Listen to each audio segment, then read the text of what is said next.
Hola, buenas tardes. Soy David Rivero, uno de los pastores de la Iglesia Bautista de Alameda de Luna, en Madrid. Repito siempre lo mismo, seguimos limitados en nuestras actividades, no podemos celebrar nuestros cultos al Señor, no podemos reunirnos como hacemos habitualmente en las casas para considerar su palabra, así que tenemos que aprovechar estas circunstancias de manera positiva, sabiendo qué es lo que el Señor ha traído a nuestras vidas. Él es sabio, Él sabe lo mejor para nosotros y nos ha traído esto. Es una oportunidad, estoy seguro que algunos que habitualmente no pueden venir por cuestiones de trabajo, de distancia, etcétera, al menos al estudio los jueves, pues tienen la ocasión de poder seguirlo desde casa. Entiendo que está llegando bien imagen y sonido, así que vamos a hacer una oración y luego vamos a continuar nuestro estudio de la vida de estos jueces que encontramos en el libro que lleva ese nombre, el libro de los jueces. Estamos considerando en las últimas semanas Estoy recibiendo una llamada, perdonar. Bueno, sigo adelante confiando en que se sigue oyendo bien. Perdonad, me he perdido con un aviso que me ha entrado. Os decía, sí, que estamos estudiando el libro de los jueces y llevamos varias semanas considerando la obra del Señor en la vida de Sansón. Tenemos que recordar el contexto. Se nos está mostrando la necesidad imperiosa de un rey para gobernar al pueblo de Dios. Y hasta que el Señor instituya esa monarquía que ya había previsto anteriormente para su pueblo, hay una serie de individuos que él mismo pone para ejecutar ese servicio, pero uno tras otro de una manera más grave o menos, pero todos muestran sus debilidades, todos muestran su ineficacia y se nos está mostrando la necesidad de ese rey que vino en la persona del Señor Jesucristo y es el que viene a gobernar en su pueblo y reinar para que hagamos su voluntad. Hoy vamos a ver algo más de la vida de este hombre, tal vez, y si habéis visto el título que hemos puesto en la cabecera de este vídeo, pues tal vez vamos a ver los mejores momentos de la vida de Sansón. Lástima que el relato que tengamos de ellos sea tan breve, pero creo que es suculento, creo que tenemos muchas cosas que aprender de ello. Bien, vamos a dedicar este tiempo al Señor, a pedirle su intervención en nuestras vidas mientras consideramos su palabra. Oremos. Amado Dios y Padre, venimos delante de ti para alabarte por tu grandeza, por tu poder, por tu sabiduría, por la infinidad de tus atributos que nos has mostrado en tu palabra.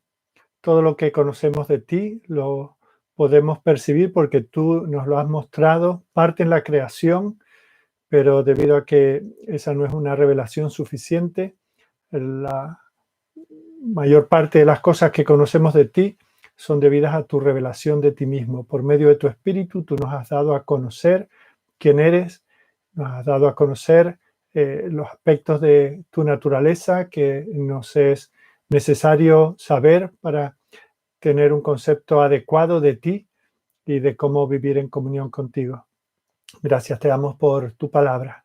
Gracias por haberla inspirado y gracias, Señor, porque ese mismo espíritu que la inspiró en los corazones de aquellos apóstoles y profetas del pasado es el mismo que ahora actúa en nosotros para darnos entendimiento y aprovechamiento de ella. Te pedimos, Señor, que nos bendigas en esta tarde. Haz que tu palabra cale en nuestros corazones, bastante superficial, pero esperamos, Señor, que sea lo suficiente profunda como para que llegue a hacernos reflexionar sobre nuestra comunión contigo, donde estamos andando por tu gracia en el camino de rectitud, donde por dejarnos llevar por nuestros apetitos carnales muchas veces fallamos, te ofendemos y te deshonramos. Necesitamos, Señor, conocer, manejar y vivir en todo el consejo de Dios. por eso no menospreciamos ningún pasaje de la Escritura, no lo consideramos menos importante, tampoco consideramos ningún pasaje tabú que por su naturaleza, por lo que enseñe, hayamos de dejarlo para el ámbito de lo privado o para algunas élites. Toda tu palabra es autoritativa y toda ella es necesaria para nosotros. Bendice a cada uno de los oyentes, bendice a esta congregación en la que te servimos y bendice a las congregaciones hermanas que también están viendo limitadas sus actividades. Gracias, Señor, porque nadie te limita a ti, nadie limita el poder salvador del Evangelio y podemos oír y saber de cómo tú te estás moviendo aún en todas estas limitaciones aparentes para nosotros. Tú estás demostrando que tú sigues obrando, transformando vidas, llamándolas a tu reino y manteniéndolas en él para tu gloria y para nuestro bienestar. Queda con nosotros, Señor, instrúyenos. Venimos aquí como alumnos atentos y queremos escuchar en silencio y de manera reflexiva tu voz. Te lo pedimos a través de tu Hijo, nuestro Señor y Salvador. Amén. Bueno, pues vamos a leer el pasaje de base para la meditación en esta tarde. Se encuentra en el capítulo 15 del libro de los Jueces y apenas son 3 versículos, los versículos 18, 19 y 20. Jueces, capítulo 15, versículos 18 al 20. Y dice así la palabra del Señor. Y teniendo gran sed, clamó luego a Jehová y dijo: Tú has dado esta grande salvación por mano de tu siervo. ¿Y moriré yo ahora de sed y caeré en manos de los incircuncisos? Entonces abrió Dios la cuenca que hay en Lehi, y salió de allí agua, y él bebió, y recobró su espíritu, y se reanimó. Por esto llamó el nombre de aquel lugar En Jacoré, el cual está en Lehi hasta hoy. Y juzgó a Israel en los días de los filisteos 20 años. Al estudiar el libro de los Jueces, hemos estado considerando varios individuos que brillaron con luz resplandeciente en la oscura noche de aquella época, una de las épocas por su extensión y por la profundidad del caos espiritual y moral en que vivían, uno de los tiempos más malos, más oscuros de la historia del pueblo de Dios. Vemos cómo eso ocurría por alejarse de Dios, pero cuando Israel se encontraba en esos problemas, Dios les enviaba un juez, ellos se arrepentían, clamaban al Señor, Dios les enviaba libertadores que los libraban de sus opresores, las naciones que estaban a su alrededor.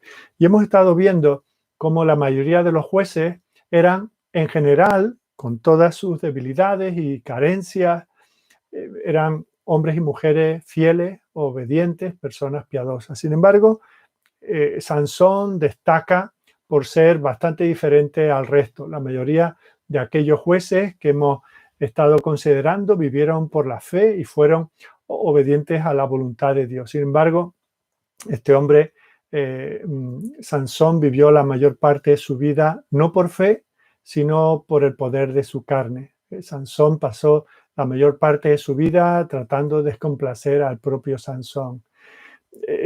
Fue humanamente hablando y en su fuerza física fue el más poderoso, el más imponente de todos los jueces, pero espiritualmente podemos, sin hacer un estudio demasiado profundo, podemos darnos cuenta de que espiritualmente fue el más débil. La mayor parte de las hazañas que hemos estudiado y que aún nos queda por considerar giran en torno a la venganza contra aquellos que le habían ofendido. La mayor parte de sus hazañas surgen de aquellos deseos pecaminosos de amar a aquellas mujeres prohibidas para él. Y vemos cómo se dedica mucho más de la escritura a Sansón prácticamente que a todos los demás jueces juntos. Pero al presentarnos a este hombre, no es un caso que nosotros estemos llamados a emular, sino más bien a reflexionar sobre su conducta y a no imitar su condición. Es un caso a estudiar, pero no a repetir, no a duplicar. No obstante, eso no quita para que nosotros estudiemos. Esto es palabra de Dios, inspirada por Dios, y de la vida de Sansón podemos nosotros considerar también nuestra propia realidad. Porque si el mayor enemigo de Sansón era Sansón, el mayor enemigo de cada uno de nosotros somos nosotros mismos, el ego que cada uno de nosotros tenemos. Si nosotros llegásemos a conquistarnos a nosotros mismos, podríamos vivir de victoria en victoria. Pero me temo que hay mucho más de Sansón en cada uno de nosotros que lo que nos gustaría realmente admitir. Así que hoy vamos a ver algo extraordinario en la vida de Sansón. Lo vamos a ver en su mejor momento. Su estrella nunca brilló tanto ni con más luz que en estos breves versículos, apenas 3 versículos. Es un momento de desesperación para él, en el cual él se entrega al Señor. Él cree en el Señor y se entrega a él, busca la ayuda del Señor. Nunca, en este momento de debilidad, donde él cree que va a morir, nunca estuvo tan fuerte como precisamente en este momento de extrema debilidad. Tras aquella gran victoria, Sansón se encuentra en una situación desesperada, y eso es lo que le lleva a buscar a Dios, no solamente para encontrar ayuda para el momento, sino para encontrar esperanza para el futuro. Y por eso creo que será bueno que dediquemos esta tarde a considerar estos acontecimientos que encontramos aquí, porque hay muchas lecciones que nos ayudarán a vivir vidas consagradas, vidas de pureza, vidas de fe, vidas productivas para la gloria del Señor. Así que os invito a ver este aspecto de lo que podríamos llamar los mejores años de la vida de Sansón, o los mejores momentos de la vida de Sansón, bajo 4 aspectos que vamos a ver. En primer lugar, vamos a considerar la condición de Sansón, en qué contexto ocurrió lo que vamos a ver. En segundo lugar, vamos a ver el clamor, como él clama al Señor en busca de ayuda. En tercer lugar, vamos a ver el consuelo que le da el Señor. En cuarto lugar, vamos a ver el cambio que todo esto produce en la vida y en el ministerio de Sansón. Así que comenzamos en el versículo 18, considerando la condición de Sansón. Tenemos que recordar que el pasaje comienza con Sansón, que acaba de matar a 1000 filisteos con la quijada de un asno. Y después de esa batalla personal, recordemos que el pueblo de Judá fue testigo de aquella situación, pero no intervinieron, se quedaron de puros espectadores, como algunos también en la iglesia están dispuestos a aplaudir y a vitorear a los que se involucran, otros están solo para criticar y quejarse, pero los guerreros del Señor están, sí, débiles, cansados, heridos, pero están en el campo de batalla, donde se debe estar. Y este hombre solo, después de aquella dura batalla, dice que tiene mucha sed. Ahora, tenemos que pensar que no es que dijera, ay, me tomaría ahora un refresquito tan bueno, un poquito de agua, sino que está en una sed desesperada. Y vamos a ver algunas razones, algunos aspectos de esa situación. Pensemos, no sé, a qué tendríamos que comparar lo que son 1000 personas. ¿Y a qué podríamos comparar? Luchar contra 1000 personas. Supongo que esto es algo que cansa. Se nos dice, además, en el versículo 15, hemos puntualizado eso anteriormente, que este episodio ocurrió en el tiempo de la cosecha del trigo. Por lo tanto, hemos de entender que es al final del verano, un clima caluroso, y vemos como no sé, no me he puesto a calcular, no lo voy a hacer ahora, pero a un minuto que le llevase luchar con cada uno de aquellos individuos, pues 1000 minutos, no sé cuánto tiempo puede durar esa batalla. Lo que sí hemos de suponer y entender es que supuso un coste físico tremendo para él. Hasta el punto que, como digo, no es que tenga, como yo puedo tener ahora, la boca un poco seca, sino que él se siente absolutamente deshidratado. En el fragor de la batalla no tiene tiempo, me imagino, no es como en esas películas que está uno luchando contra todos y está cada uno esperando su turno y les va dando golpes y van cayendo, y el héroe de la película los va esquivando a todos a base de golpes de artes marciales, ¿verdad? Entendemos que atacarían de 2 en 2, de 3 en 3, etcétera, y él ahí, con aquella arma tan rudimentaria, vemos cómo obtiene la victoria. Y llega a tal punto de cansancio que dice: ahora moriré de sed. Después de esa gran batalla, después de esa gran victoria, él se da cuenta de que no tiene absolutamente un gramo más de energía. Y a pesar de todas sus grandes fortalezas, el Señor lo ha llevado a un punto en que no tiene en sí mismo un solo recurso vital. No dice: llevo la ropa manchada, necesito un poco de reflex para el músculo que lo tengo cansado. No, no. Está que se muere. Así lo siente él. Dios lo ha llevado a este punto para enseñarle una lección muy importante. Dios quiere que Sansón llegue al punto de la incapacidad total, de la impotencia total, para que aprenda a darse cuenta de que él no es autosuficiente. Hasta aquí él se creía. Él, que había sido señalado desde antes de su nacimiento, que había sido criado de una manera especial, tenía la última palabra en todo. Y le decía a sus padres: quiero esto así, quiero esto así. A sus supuestos amigos, se creía por encima del león, del oso, de lo que fuera, ¿verdad? Pero carecía de la experiencia de verse necesitado de manera vital de la presencia de Dios para satisfacer las necesidades más básicas de su vida. A Sansón se le enseñó lo que nos dice el Señor allí en Juan capítulo 15, que alejados de Él nada podemos hacer. Y es una lección que todos también tenemos que aprender, porque tenemos que reconocerlo. La mayor parte del tiempo, si no es en el tiempo de nuestra devoción personal, en nuestras oraciones cada día, en nuestra lectura de la palabra, cuando estamos hablando con otra persona de la palabra de Dios, cuando estamos en un culto adorando a Dios, hay momentos, buena parte de los momentos de cada día de nuestras vidas, los vivimos de manera autosuficiente, sin darnos cuenta de que estamos tan indefensos, aún en nuestro mejor momento, en los años de nuestra juventud, con toda nuestra energía, después de un buen desayuno, después de salir del gimnasio, con todo, seguimos dependiendo del aire que Dios nos da para respirar, del agua que nos da, de la comida que nos da.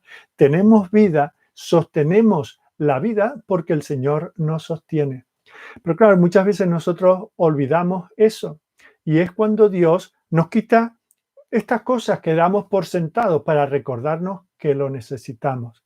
Recuerdo que de niño cantábamos, creo que era un corito que decía: tomado de la mano con él yo voy por donde va. Y aunque no recuerdo toda la letra de aquella cancioncita, pero y no recuerdo ni siquiera si tiene buena teología, pero esa expresión es muy real.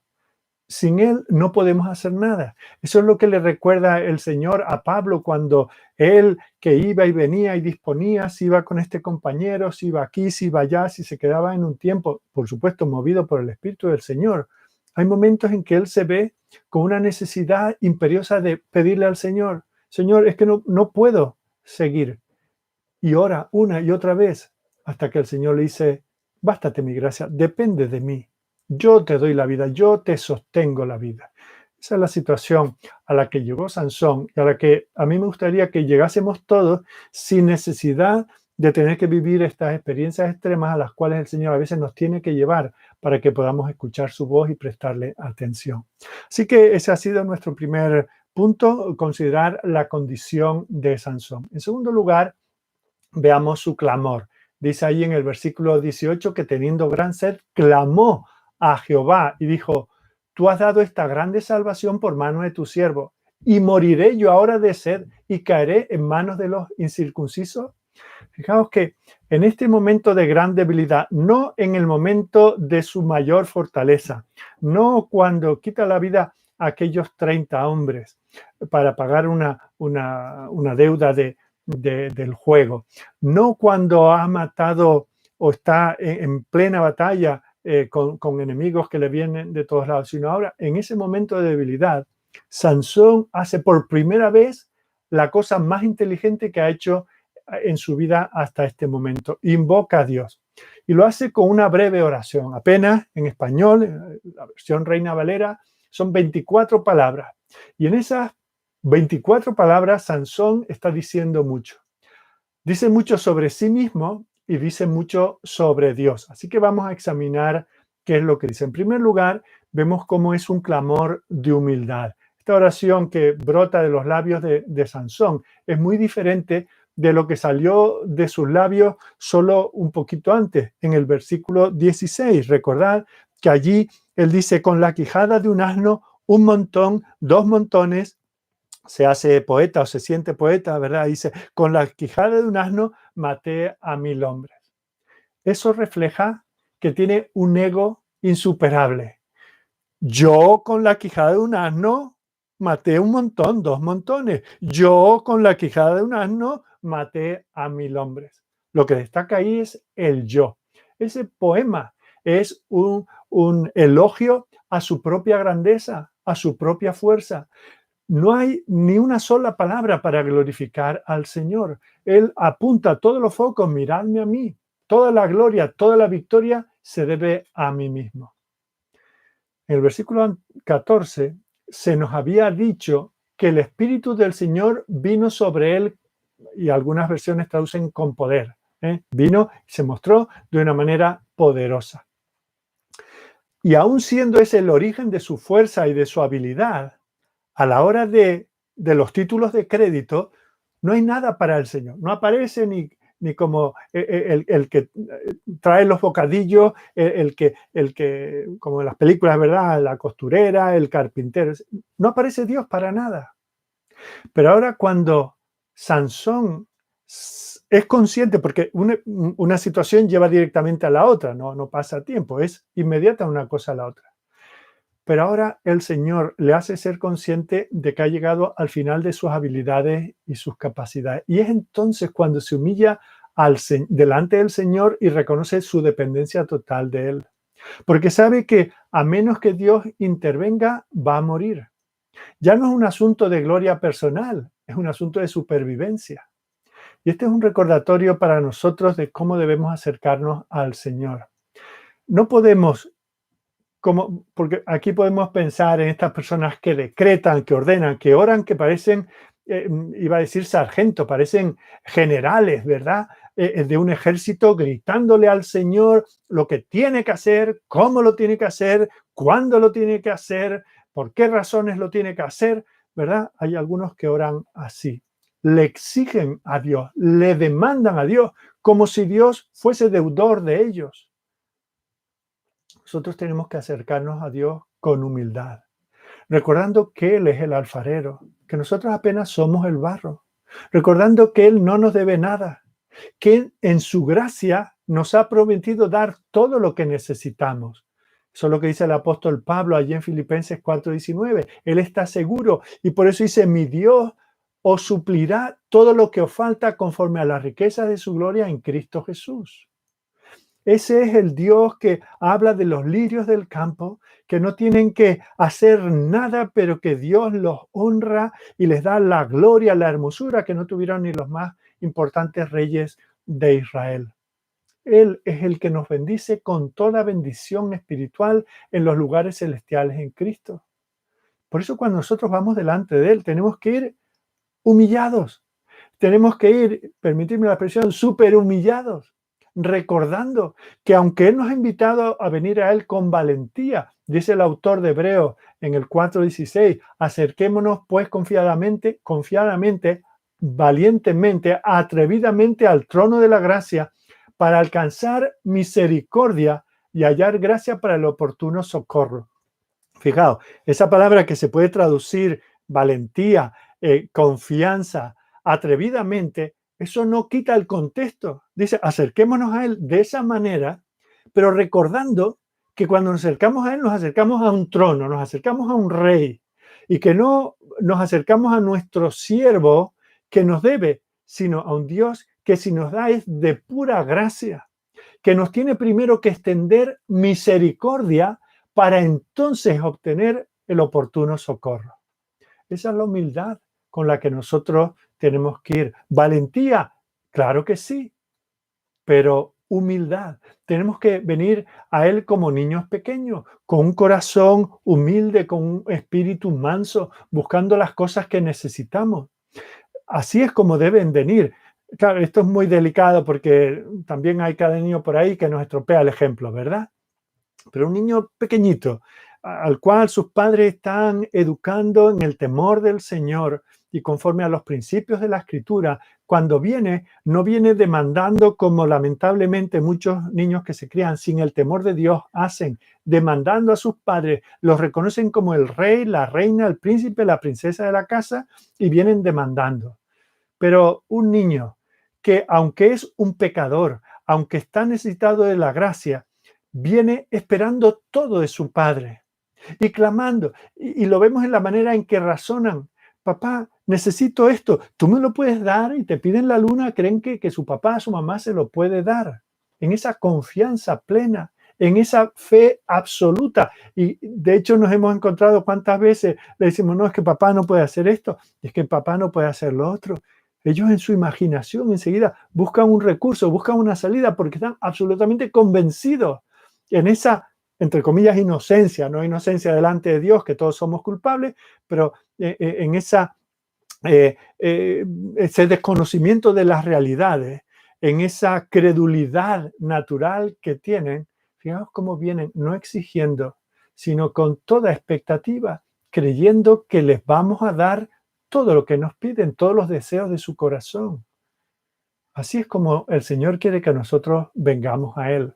Y por eso Él mismo nos dice ahí en Lucas 12:32, no temáis manada pequeña, porque a vuestro Padre le ha placido daros el reino. Fijaos, el reino entero. En distintos lugares de las Escrituras encontramos en el Antiguo Testamento estos hombres o mujeres que se acercaron a un emperador, a un rey, y a un faraón, y que esta autoridad estuvo dispuesto a darle hasta la mitad del reino.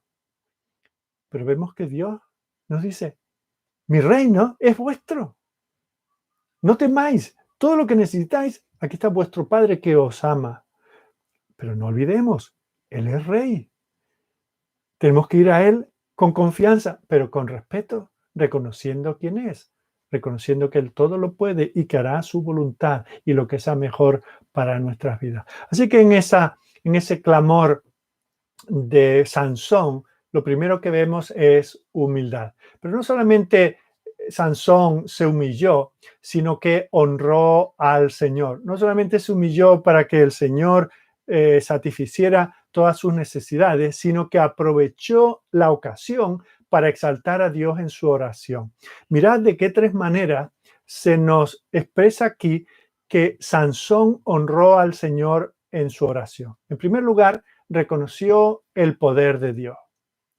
En este momento, no en el versículo 16, donde todos los focos y todas las medallas para él. No, aquí Sansón le da toda la gloria a Dios por la victoria. Él dice, nos has dado esta grande salvación por mano de tu siervo. Él reconoce que sí, que fue su brazo y que fue la quijada de aquel burro la que obtuvo la victoria, pero quien proveyó la victoria, quien proveyó la quijada y quien proveyó la fuerza al músculo fue Dios.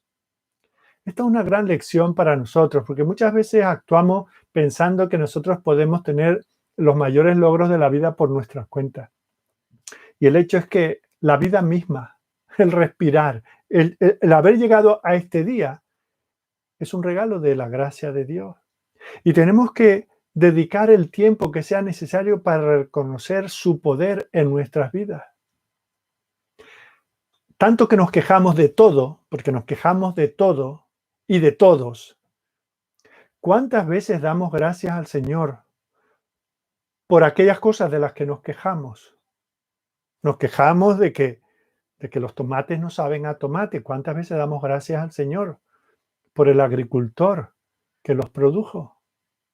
¿Cuántas veces damos gracias al Señor por el camionero que lo transportó? Por la chica del supermercado que me atendió fatal, decimos, pero que estaba allí para permitir que yo pueda pagar la compra y llevármela. ¿Cuántas veces nos quejamos de que el carro tiene una rueda que no funciona? Y no agradecemos que no tengo que llevar todas esas bolsas en las manos. Damos por sentado que el mundo es nuestro y que todo el mundo a nuestro alrededor tiene que estar allí, y se estropea el ascensor y llamamos, y como no nos vengan a arreglar la situación en un momento y tengamos que subir 2 pisos andando, bueno, estamos todo el día rechinando por eso. ¿Cuándo damos gracias al Señor por la salud que tenemos? Pero si nos quejamos de que me dan cita para el médico para dentro de 3 meses. Y así tantas cosas.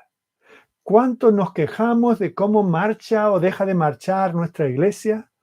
De cómo actúan y ministran los siervos del Señor que ha puesto en nuestra congregación. Pero ¿cuándo damos gracias al Señor por todo eso? ¿Cuánto damos gracias al Señor por aquellos que estuvieron antes de nosotros? Nos quejamos, ay, que con la vista que tengo, la letra es muy pequeña. Damos gracias al Señor que tenemos la Biblia, no en 20.000 papiros y pergaminos y trozos aquí y allá, sino que tenemos 20 versiones de distintos tamaños de letra, de tantas cosas. ¿Cuándo paramos a considerar las bendiciones del Señor? ¿Cuándo fue la última vez que le diste gracias al Señor por las victorias que ha dado a tu vida? Más bien, lo que solemos hacer es lo del versículo 16. Incluso cuando relatamos nuestra experiencia de conversión, muchas veces nuestro relato abunda en cómo vivíamos en el pecado y damos todo tipo de detalles, todo el catálogo de pecados en el cual estamos entregados. Algunas veces hasta nos hacemos los héroes en lo malotes que éramos, ¿verdad? Y luego nuestra experiencia de conversión, cómo yo luché y yo cómo vi, comprendí, entonces esto y lo otro. Y bueno, sí, Dios estaba allí de testigo, como los novios en las bodas, ¿verdad? Porque tiene que haber uno que si no, Dios es digno de que se le reconozca por cada instante de nuestras vidas, por cada acción, por cada bendición que Él nos ha dado. ¿Cuántas veces dedicamos tiempo en la oración? Y en comparación, ¿cuánto tiempo de cada oración dedicamos a darle gracias a Dios por las cosas que Él nos ha dado en respuesta a nuestras oraciones? ¿Cuántas veces le damos gracias al Señor por las oportunidades de servicio que Él nos ha dado? ¿Cuántas veces le hemos dado gracias y le damos gracias a Dios por abrirnos caminos cuando hemos estado en encrucijadas que no hemos sabido cómo decidir qué camino tomar, y hemos tomado el camino y ese ha sido el camino por el cual el Señor nos ha guiado? ¿Cuántas veces hemos dado gracias al Señor por eso? Por habernos salvado con poder, por mantenernos perseverando cada día. Espero que, según acabemos este estudio, eleve oraciones al Señor, dándole gracias, honrándole, porque Él es digno por todo lo que Él hace por nosotros. Así que vemos como en este clamor a Dios, Sansón manifiesta el poder del Señor, pero también considera la persona de Dios. Sansón no solamente alaba a Dios por su poder, sino por su persona. Aquí Sansón se llama a sí mismo tu siervo. Y con esa declaración parece que por primera vez, al menos de manera declarada, está reconociéndose como sujeto a ese Dios soberano, a ese amo.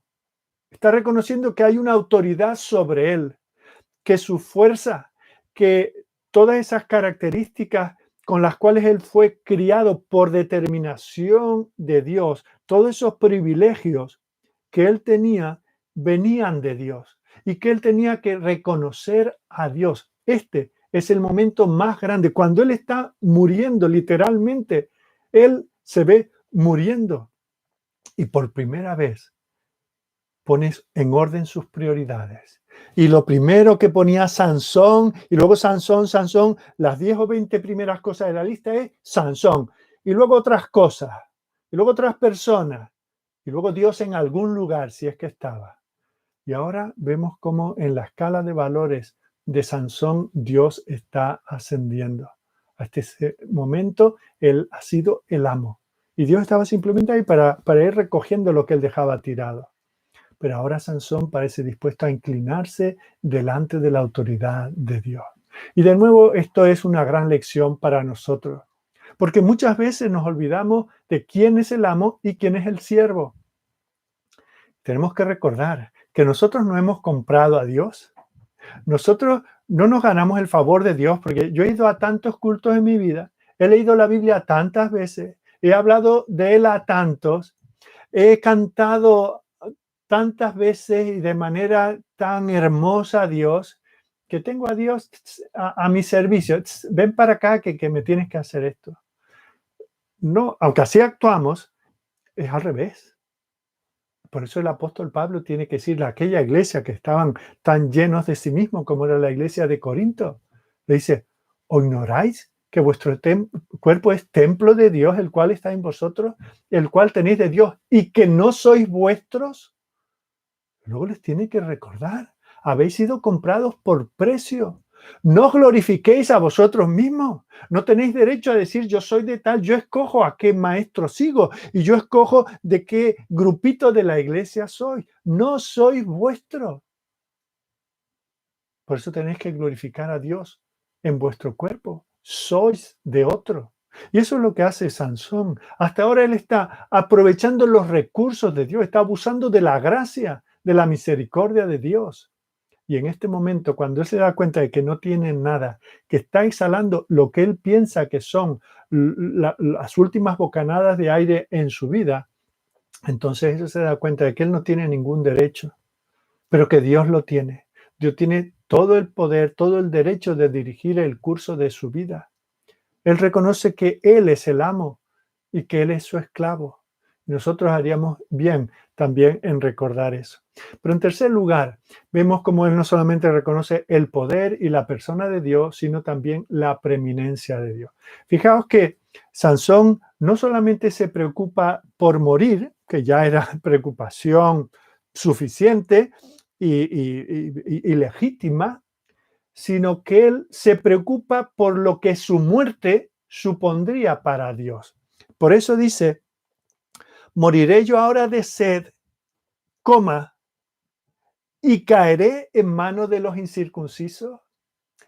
Él considera que si él cae, después él podía haber matado a 1000 o a los que fueran, pero si al final él cae, aquellos filisteos van a tomar su cuerpo y van a mostrarse victoriosos. No van a hablar de los 1000 que han caído, sino de que ellos han vencido al gran caudillo de Israel, al cual su Dios no pudo salvar.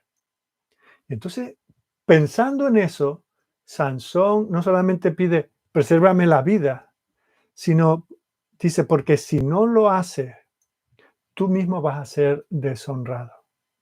Así que en este momento en la vida de Sansón, el enfoque obviamente ya no está en sí mismo. Por primera vez, al menos que sepamos, su enfoque está en la gloria de Dios. Y de nuevo, aquí tenemos una lección para nosotros. Nuestra prioridad, nuestro factor principal en la vida debe ser la gloria de Dios. Buscar su gloria. Por eso dice a la misma iglesia, a la de Corinto, les dice Pablo, si coméis o bebéis o hacéis otra cosa, tenéis derecho a comer o absteneos de comer en función de vuestros escrúpulos, si esta carne se puede o no se puede tomar. Bueno, todo eso es por encima de tus gustos personales, de tus derechos, de los gustos personales del hermano débil o de sus derechos. Por encima de eso está la gloria de Dios. Por eso dice, aunque tenéis libertad, sea que comáis o bebáis o que os abstengáis de hacerlo todo para la gloria de Dios. Yo me temo que a menudo pensamos más en nosotros mismos que en Dios a la hora de tomar decisiones.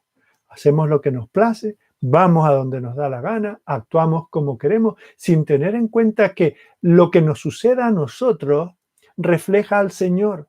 Nosotros al llamarnos cristianos y al identificarnos con Él, la gente identificarnos con Él, donde nosotros estemos, cómo hablemos, cómo gesticulemos, cómo reaccionemos, incluso al pecado de otros, los planes que tenemos, las cosas donde dedicamos nuestro tiempo libre, las cosas de las que nos reímos, las cosas que compartimos, lo que sale de nuestra boca, de la abundancia del corazón, todo eso refleja la relación que nosotros tenemos con Dios. Por eso, antes de cada cosa, antes de cada decisión, por encima de pensar en mis intereses, en lo que puedo obtener de beneficio, en si a otros les gusta o no, tenemos que considerar, ¿esto va a glorificar a Dios o va a deshonrar su gloria? Y aquí tengo que decir que la gloria de Dios es inmutable, es intocable, no le añadimos ni le quitamos, pero sí podemos hacer que su nombre sea glorificado o vituperado por causa de nosotros.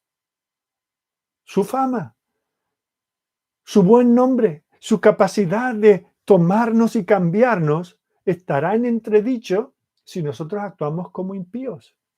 Pero si por el contrario nosotros somos conscientes en cada paso de nuestra vida, en cada decisión, en cada manera de responder a otros, tenemos en cuenta la gloria de Dios, entonces actuaremos de manera diferente. El problema es que este asunto de la gloria de Dios y cómo se refleja en nosotros, en el radar de algunos que se llaman cristianos, ni siquiera hace que centellee una lucecita. Solo pensamos en nosotros. De hecho, nuestro cristianismo está centrado en nosotros mismos. De nuestra relación con Dios solo nos interesa no ir al infierno.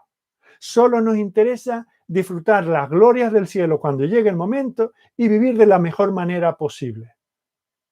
Y no pensemos que esto solo los del Evangelio de la Prosperidad. Es que nosotros, muchos creemos en un Evangelio de la Prosperidad con letras minúsculas, pero es lo que buscamos. Solo nos interesa nuestro bienestar. Y Dios que arree como pueda. Pero si hay algo que nos enseña este cambio en la vida de Sansón, es que nuestro principal motivo en la vida debe ser exaltar al Señor en cada pensamiento, en cada gesto, en cada palabra, en cada acto. Todo debemos pensarlo en Él, porque estamos aquí, somos de Él, vivimos por Él y debemos vivir para Él. Es por eso que el apóstol Pablo a los Corintios dice, en vista de esa misericordia tremenda de Dios, que ha tomado a pecadores que merecen el juicio, que están bajo la ira de Dios, y lo que Él ha hecho justificándonos, santificándonos para glorificarnos algún día, en vista de todo eso, mirarle a Él. Presentaos cada día como un sacrificio que sea acepto, ofreciéndole un culto racional que le sea agradable. Esto no es solo teología, esto es la vida cotidiana. Aquí es donde se refleja lo que realmente hay en nosotros. No buscar nuestra gloria, sino la del Señor. Bueno, hemos visto nuestros dos primeros puntos, hemos visto la condición de Sansón, hemos visto el clamor de Sansón. En tercer lugar, ya entrando en el versículo 19, vamos a ver el consuelo que recibe Sansón. Y dentro de esto, en primer lugar, vemos la respuesta de Dios. Cuando Sansón ora, Dios lo escucha y responde a su oración. Y fijaos que hay oraciones que por la pura naturaleza de lo que se pide, hay que esperar un tiempo. Pensemos un matrimonio que quiere tener hijos y se los pide al Señor. Por mucho que el Señor se los conceda, hay un tiempo natural que es necesario esperar. Y podemos pensar así en tantas cosas. Señor, voy a comenzar esta carrera. Permite que con ella, el día que me gradúe, me licencie, me doctore, que yo te glorifique a ti. Bueno, pues hay mucho que trabajar y hay muchos años que esperar.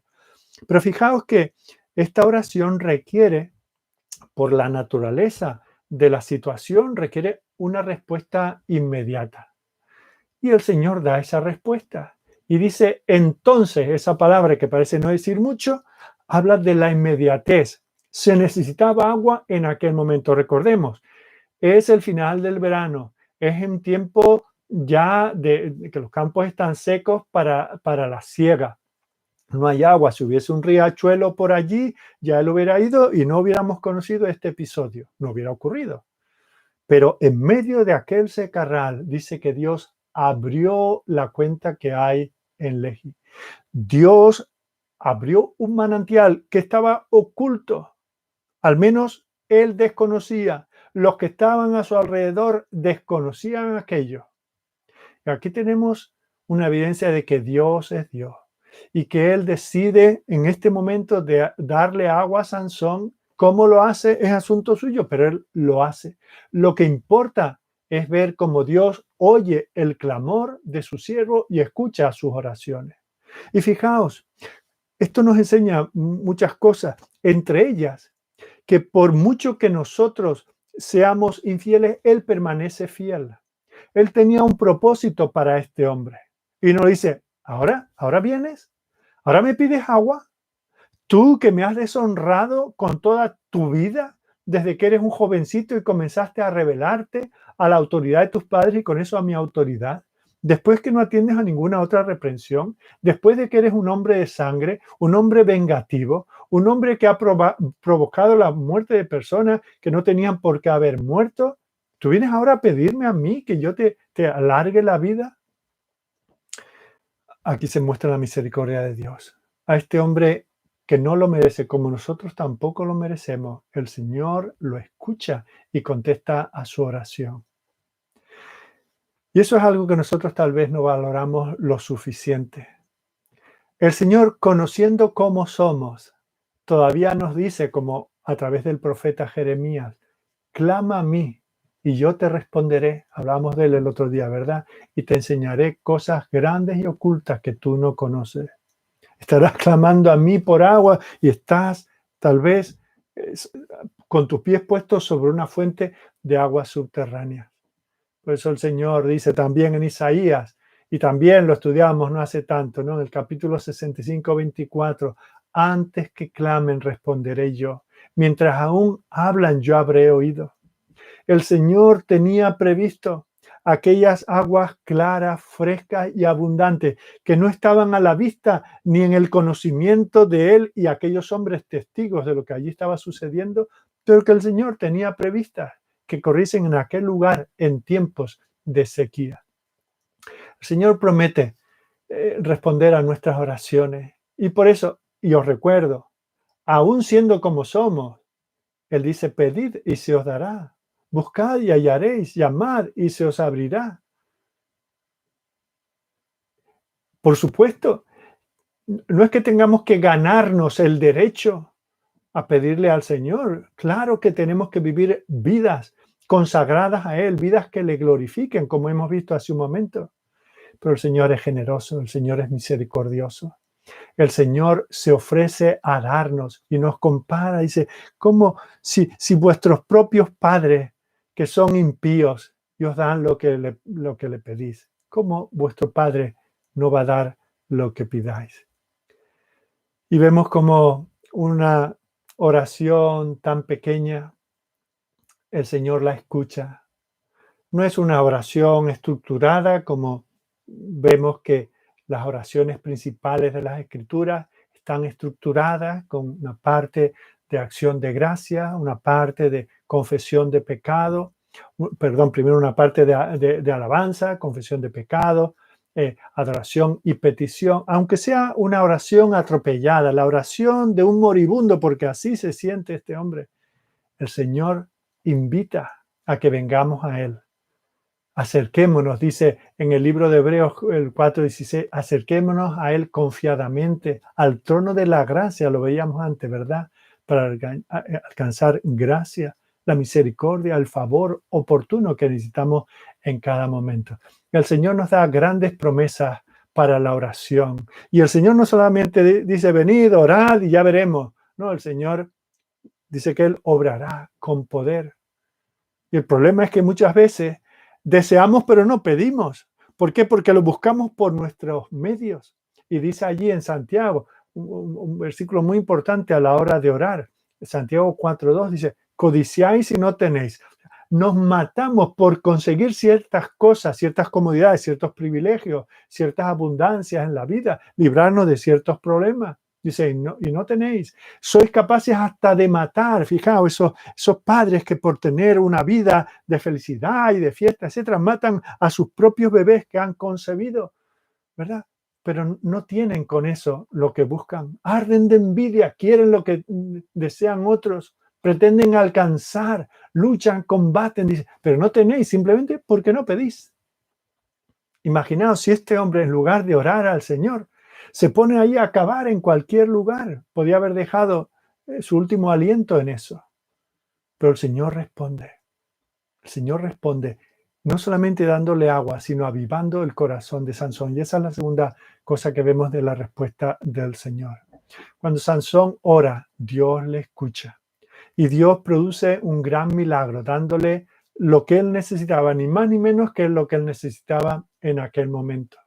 Y cuando Dios le dio la respuesta a su oración, su corazón se reavivó.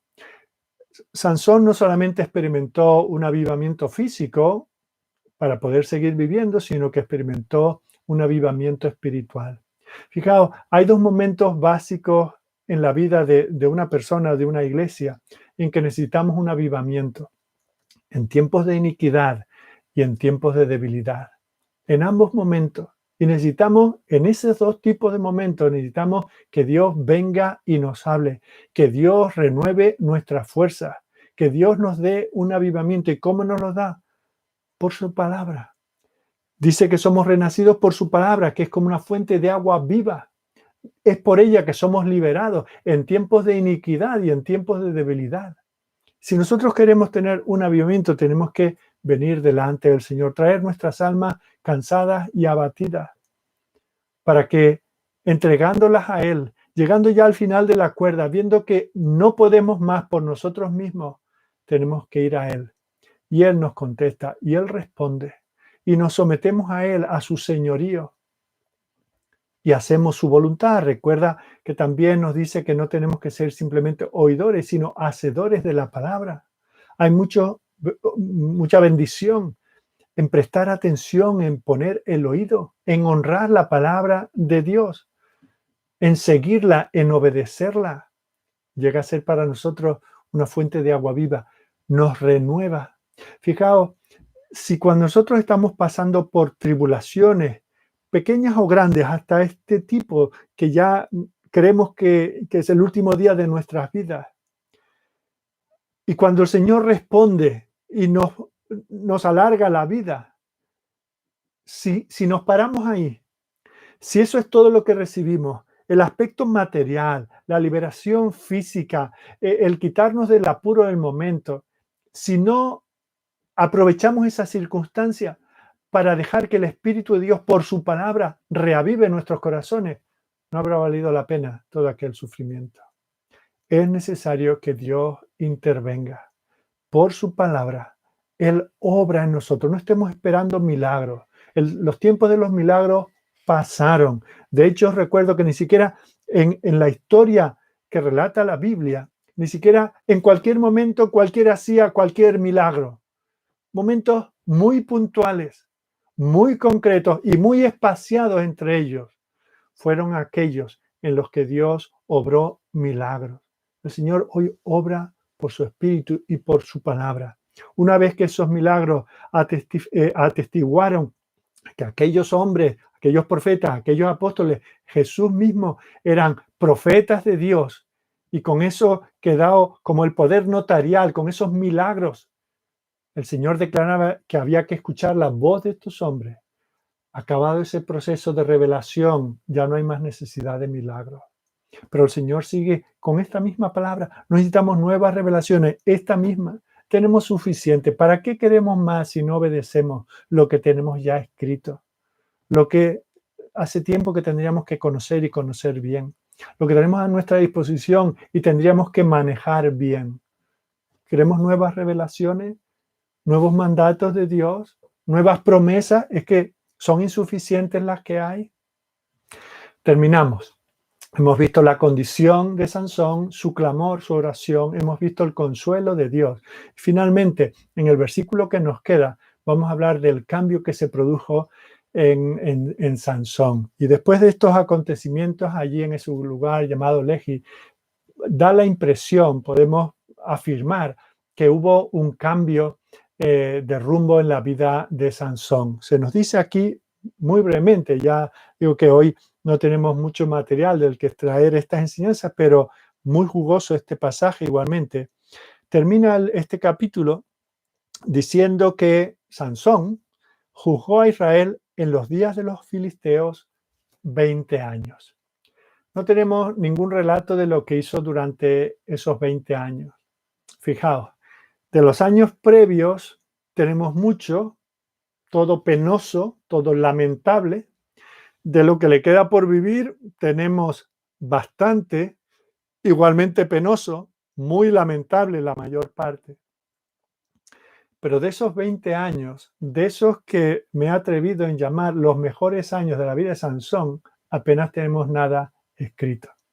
Pero hay dos observaciones rápidas que quiero hacer con vosotros que nos permite ver qué tipo de tiempo fueron aquellos, cómo fueron aquellos 20 años. En primer lugar, podemos deducir que fueron años de obediencia. Hasta aquí, si alguna palabra caracterizaba la vida de Sansón, era la desobediencia. Pero ahora parece que después de esta experiencia que tiene allí en aquella cuenca, en Lehi, vemos cómo él se tranquiliza y comienza una vida de obediencia al Señor durante 20 años. Y eso refleja un cambio en sus actitudes y en sus acciones. Ese es el tipo de obediencia que Dios busca para la vida de su pueblo. Él nos dice a través de su palabra en Juan 14, si me amáis, guardad mis mandamientos.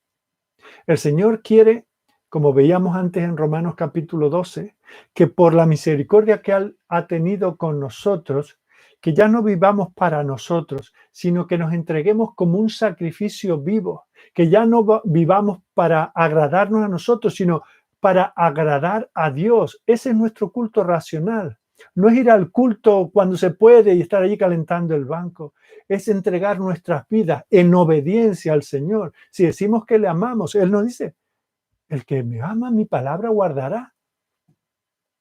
Él quiere que nosotros seamos un pueblo que nos pongamos de su lado. En estos tiempos de tanta iniquidad, de tanta maldad, en que parece que desde el legislador más grande hasta el último que tenga algún tipo de autoridad, parece que lo hace de espaldas a Dios. Es en esas circunstancias donde el Señor dice, ahora es cuando más reclamo vuestra obediencia. A través del apóstol Pablo, en la carta que escribió a los romanos en el capítulo 15, dice, y esto conociendo el tiempo, que es ya hora de levantarnos del sueño, porque ahora está más cerca de nosotros nuestra salvación que cuando creímos. La noche está avanzada y se acerca el día. Desechemos pues las obras de las tinieblas. Esto es Romanos 12, 1 y 2. Ahora lo encontramos un par de capítulos más adelante. Desechemos las obras de las tinieblas y vistámonos las armas de la luz.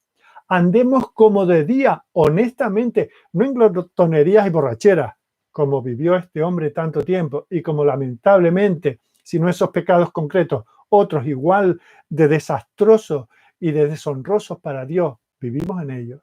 No en lujuria, no en lascivias, no en contiendas, no en envidias, sino vestíos del Señor Jesucristo y no proveáis para los deseos de la carne. Y esto parece estar implícito en la vida de Sansón.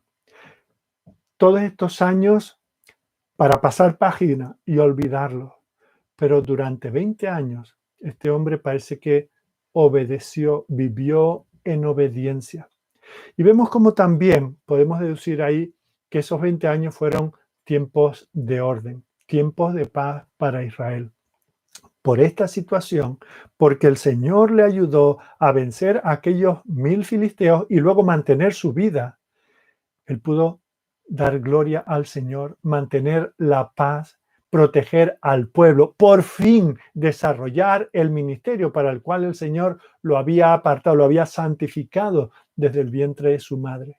Por fin él y el pueblo pueden experimentar la paz de Dios que llena su experiencia. No tiene por qué buscar el gozo y la realización de su vida, ni él ni el pueblo, en cosas profanas, en cosas paganas, en cosas que para nada aprovechan, en cosas que deshonran a Dios. No, Dios es todo para ellos. Así el Señor quiere que nosotros disfrutemos de su paz, de sus bendiciones, tener vidas relajadas, disfrutar de todo lo que Él nos ofrece, pero para eso tenemos que someternos a su voluntad, ser obedientes a Él en todas las esferas de la vida, cumplir con nuestro ministerio, no quejarnos porque no tenemos otro tipo de ministerio, porque no tenemos los hijos que hubiéramos querido, el barrio que nos hubiera gustado, el cónyuge que siempre soñamos, no, o la iglesia que hemos visto en otros lugares. Tenemos que dar gracias al Señor por lo que Él nos da y conocer que el Señor nos ha puesto a cada uno en un lugar estratégico, inigualable, irrepetible. Cada uno está donde el Señor en su providencia le ha puesto. Dice el apóstol Pablo a los atenienses en Hechos 17, en Él vivimos, nos movemos y somos. Él ha puesto el orden del lugar donde vivimos y el tiempo en que vivimos. Siempre estamos en el lugar y estamos viviendo en la época y en las condiciones que Dios nos ha servido, nos ha puesto. No esperemos a vivir situaciones ideales.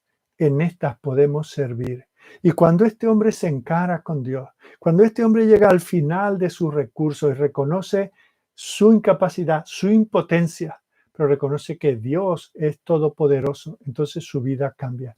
Su ministerio comienza a dar fruto.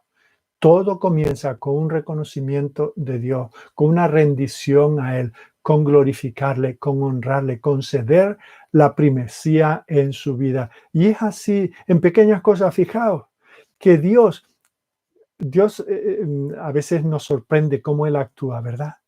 Uno dice, de tantas cosas que habrá hecho este hombre en 20 años, ¿cómo es que no se nos dice nada? Que apenas es un versículo de 8 o 10 palabras y ahí se resume todo lo bueno que hizo este hombre. Pero da capítulo y capítulo para hablar de su pecado y sus deficiencias. El Señor sabe. Él busca su propia gloria. Y por eso nosotros, ya sea que seamos reconocidos y tengamos miles de seguidores en los distintos medios donde nos movemos, o ya seamos personas anónimas, que pocas personas nos conocen más allá de nuestra familia y los hermanos de la iglesia, tenemos que recordar lo que nos dice el Señor. Nuestra obra para el Señor no es en vano. No consideremos en vano aquellas cosas que hacemos en el anonimato. Si no nos enfocan las luces, si no salimos en los medios, el Señor lo que quiere de nosotros es fidelidad. Lo que se requiere, dice Pablo a aquellos corintios, lo que se quiere de un administrador es que sea hallado fiel. No dice que ponga cohetes o que componga melodías o que baile de una manera o que tenga una creatividad, que sea un gran cocinero. Lo que se requiere del administrador es que sea hallado fiel. Este hombre no había sido fiel hasta aquí. Este hombre vivió 20 años de fidelidad. Es como Enoc, fijaos, en medio de tanta maldad, de tantos hombres que vivieron cada uno a su manera, Dios dice de Enoc, allí en Génesis 5:22, y caminó Enoc con Dios, anduvo con él, no andaba solo, no andaba por su cuenta, no nació, como nos dice en ese contexto del capítulo, nació, vivió tanto tiempo, engendró al siguiente y murió, etc. No, aquí vemos un hombre que vivió su vida consagrado, entregado al Señor. Terminamos. Sansón cometió muchos errores en su vida, pero llegó un momento en que el Señor lo humilló y él se humilló bajo la poderosa mano del Señor. Se sometió a la voluntad de Dios y por primera vez obtuvo victoria en su vida. La victoria no estuvo en matar a los 1000 filisteos. Su mayor victoria fue humillarse en la presencia del Señor. Esas son lecciones que tenemos que aprender. Yo tengo mucho que aprender. Yo también tengo mis pensamientos y mis obstinaciones y me propongo una cosa y quiero que se cumpla conmigo mismo, con mis cercanos, en mi ministerio. Y me molesto cuando las cosas no ocurren según mis propósitos y mi voluntad. Yo también soy desagradecido. Yo también ocupo parte de mi tiempo y pensamientos de mi vida a cosas que no agradan al Señor. Por eso vengo aquí con humildad y digo, Señor, cambia mi corazón como lo cambiaste ese día ahí en Lehi, en la vida de Sansón. Que Él, que es nuestro pronto auxilio, venga no solamente a quitarnos los problemas, las enfermedades, las carencias, que venga no solamente a suplirnos lo material que un día se descompondrá o lo quemará el fuego, sino que Él venga a cambiar nuestros corazones para que dejemos de ser siervos inútiles y vivamos en la paz del Señor, en la obediencia del Señor, dándole gloria, poniéndole al primero. Que el Señor nos bendiga. Oro por ti, igual que oro por mí, oro por el pueblo del Señor para que sea esa nuestra meta y para que de esa manera juntos demos gloria al Señor. Vamos a orar. Dios y Padre amado, gracias por esta porción de tu palabra, gracias por cada enseñanza. Nos reconocemos, Señor, necesitados de reprensiones como esta, de compararnos con tu palabra y ver que nosotros también estamos escasos. Pero, Señor, cuando nos vemos así y cuando caemos quebrantados en nuestros corazones y avergonzados, también podemos mirar a ti y ver que tú eres el gran proveedor de gracia, de misericordia, de vida. Tú por tu palabra, Señor, nos corriges, nos reorientas, nos hace que nos refresquemos, que nuestros corazones sedientos tengan esos ríos de agua viva que hagan que vivamos para ti. Señor, obra en nosotros, que ninguno de los que esté ahora en otro momento escuchando este estudio y repasando tal vez en otro momento del día esta porción de la palabra, que ninguno endurezca su corazón, sino que tú, Señor, le transformes y que tu Señor le use para tu propia gloria y para su bien y el de los que le rodean. Señor, en ti confiamos. ¿A quién más acudiremos a pedirte estas cosas? Lo hacemos nosotros a través de Jesucristo, esperando que se cumpla tu voluntad en nosotros.